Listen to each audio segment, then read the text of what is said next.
عمران خان نے کہا ہے کہ جی فوج اپنا جو ہے نمائندہ مقرر کرے، ہم مذاکرات کے لیے تیار ہیں۔ کیا سیاسی جماعتوں کو فوج سے مذاکرات کرنے چاہیے؟ کیا قانونی طور پہ یہ جائز ہے کہ فوج کے ساتھ مذاکرات کریں آپ لوگ؟ جب حکومت ہی اسٹیبلشمنٹ چلا رہی ہے تو بھائی کس کے ساتھ بات کریں؟ اور یہ حکومت تو انہوں نے ہی اس کو جو ہے مسلط کیا ہے۔ یہ فارم 47 کی حکومت ہے۔ یہ 17 سیٹیں 17 نشستیں صرف انہوں نے جیتی تھیں۔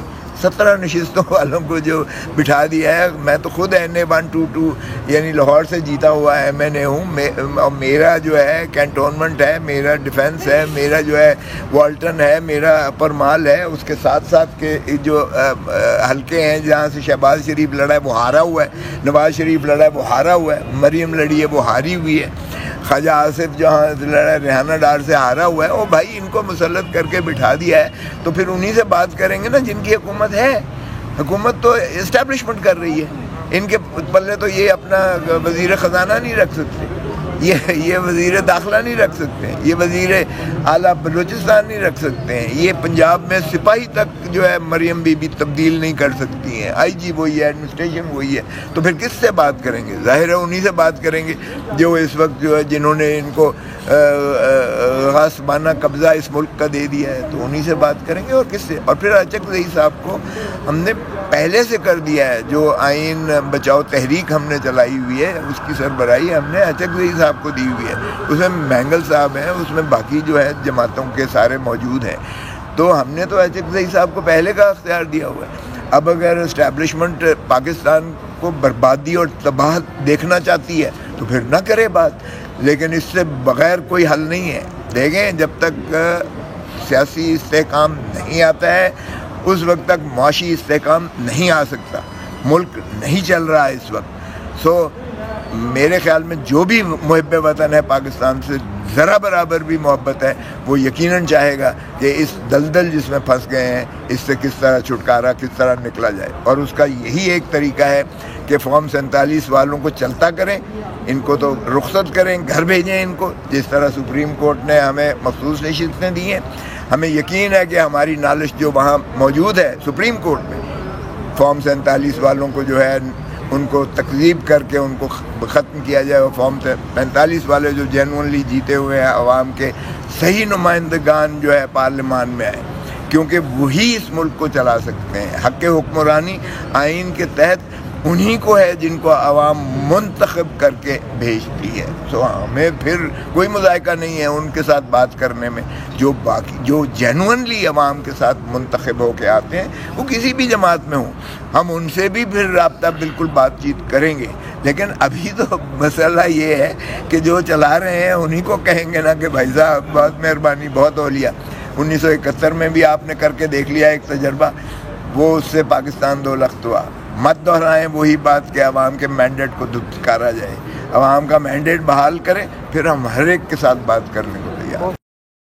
طاغوتوں کا دور چل رہا ہے، ان سیاسی طاغوتوں سے آپ کو کب نجات ملنے جا رہی ہے؟ پاکستان کو کب نجات دلانا جا رہی ہے؟ ان قریب مل جائے گی، اب یہ آخری دموں پر ہیں۔ یہ دیکھیں جتنی یہ ڈھٹائی اور بے حیائی سے جس طرح قانون سازیاں کرتے ہیں۔ اب کل جس طرح انہوں نے قومی اسمبلی میں ایک ایسا بل پیش کیا جس سے مقصود یہ تھا کہ 13 ججز کا جو فیصلہ ہے اس کو کس طرح سے جو ہے اس سے بچا جا سکتا ہے، اور ان کو مخصوص نشستیں تاکہ محروم کیا جائے، اور سپریم کورٹ کے فیصلے کو کس طرح سے ہم نلیفائی کر سکتے ہیں، کس طرح سے اس کو جو ہے مذاق بنا سکتے ہیں۔ یہ کل اسمبلی میں پیش کیا بلڈوز کر کے، چیئرمین جو اسپیکر نے ریفر کر دیا ہے۔ اس کمیٹی کا میں بھی ممبر ہوں جو لا اینڈ پارلیمنٹری افیئرز کی کمیٹی ہے، تو اس میں ہم دیکھیں گے کہ کیسے یہ جو ہے مذاق جو ہے ہم اس کو قوم پر مسلط کرنے دیتے ہیں۔ یہ انشاءاللہ ہم اس کی مزاحمت کریں گے، اور ابھی اگر انہوں نے مزید کوئی رخنہ اندازی کی تو ہم عدالت میں بھی جائیں گے، سپریم کورٹ کو کہیں گے کہ انہوں نے تو جو ہے توہین عدالت کی ہے، انہوں نے عدالت کی تکذیب کی ہے، عدالت کے فیصلے کو انہوں نے جو ہے ڈیفائی کیا ہے اور کنٹیومیشس ڈیفائی کیا ہے۔ اس لیے میں سمجھتا ہوں کہ اس میں ان کی کو پھر منہ کی کھانا پڑے گی۔ تو اس طرح کی جب یہ حرکتیں کرتے ہیں تو آج تو قوم اور ملک اور ساری عوام جو ہے وہ شعوری طور پر ایک عمران خان نے ایسا شعور دے دیا ہے کہ آج فارم 47 بھی ہر ایک کو پتہ ہے، 45 کا بھی ہر ایک کو پتہ ہے، الیکشن کمیشن کی بھی اختیارات کا ہر ایک کو پتہ ہے، سپریم کورٹ میں جو فیصلہ جات ہوتے ہیں ان کو بھی ہر ایک کو آ گئی ہے۔ تو یہ اچھی بات ہے، خوشائند بات ہے کہ لوگوں کو اپنے حقوق کا کم از کم پتہ چل گیا ہے کہ آئین اور قانون میں ان کے کتنے حقوق ہیں اور کس طریقے سے وہ نالش کرنی ہے۔ عدلیہ والا سے NA-97 وہ انہوں نے اپلائی کیا آفیشیل پاسپورٹ کے لیے، اور مضحکہ خیز بات یہ ہے کہ ان کی بیوی، ان کی بیٹی اور ان کے 2 بیٹوں کو تو وہ دے دیا، لیکن ان کا جو ہے وہ روک دیا اور کہا کہ آپ کا جو ہے IBP لسٹ پر آپ کا نام ہے، لہذا آپ کو نہیں دیا جا سکتا۔ تو وہ ہم نے ریٹ پٹیشن فائل کی تھی، چیف جسٹس صاحب نے دوسرے فریقین کو بھی بلایا تھا، تو آج وہ ہماری ریٹ پٹیشن کو منظور کر لیا ہے چیف جسٹس صاحب نے، اور ہمارا جو ہے پاسپورٹ ڈائریکٹ کرنے کا حکم دے دیا ہے کہ ان کو فوری جو ہے پاسپورٹ سرکاری جو نیشنل اسمبلی کے ممبر کا استحقاق ہے وہ دیا جائے۔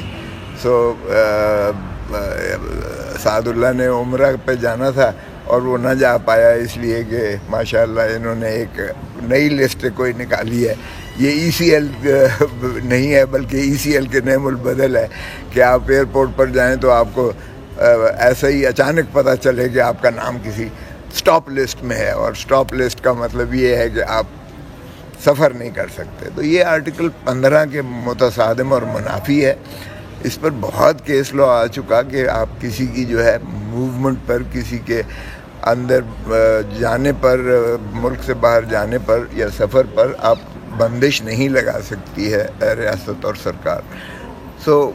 بارہا آئی اس پہ فیصلہ جات بھی آئے، لیکن پھر بھی یہ بدقسمتی سے چونکہ PTI کے خلاف ایک انہوں نے ایسا یلغار مار رکھا ہے کہ ان کو نہ تو سانس لینے دینا ہے، نہ ان کو ملک سے باہر جانے دینا ہے، عمرے تک کرنے کی ان کو اجازت نہیں ہوگی، تو پھر ہر معاملے میں ہمیں عدالت میں آنا پڑتا ہے۔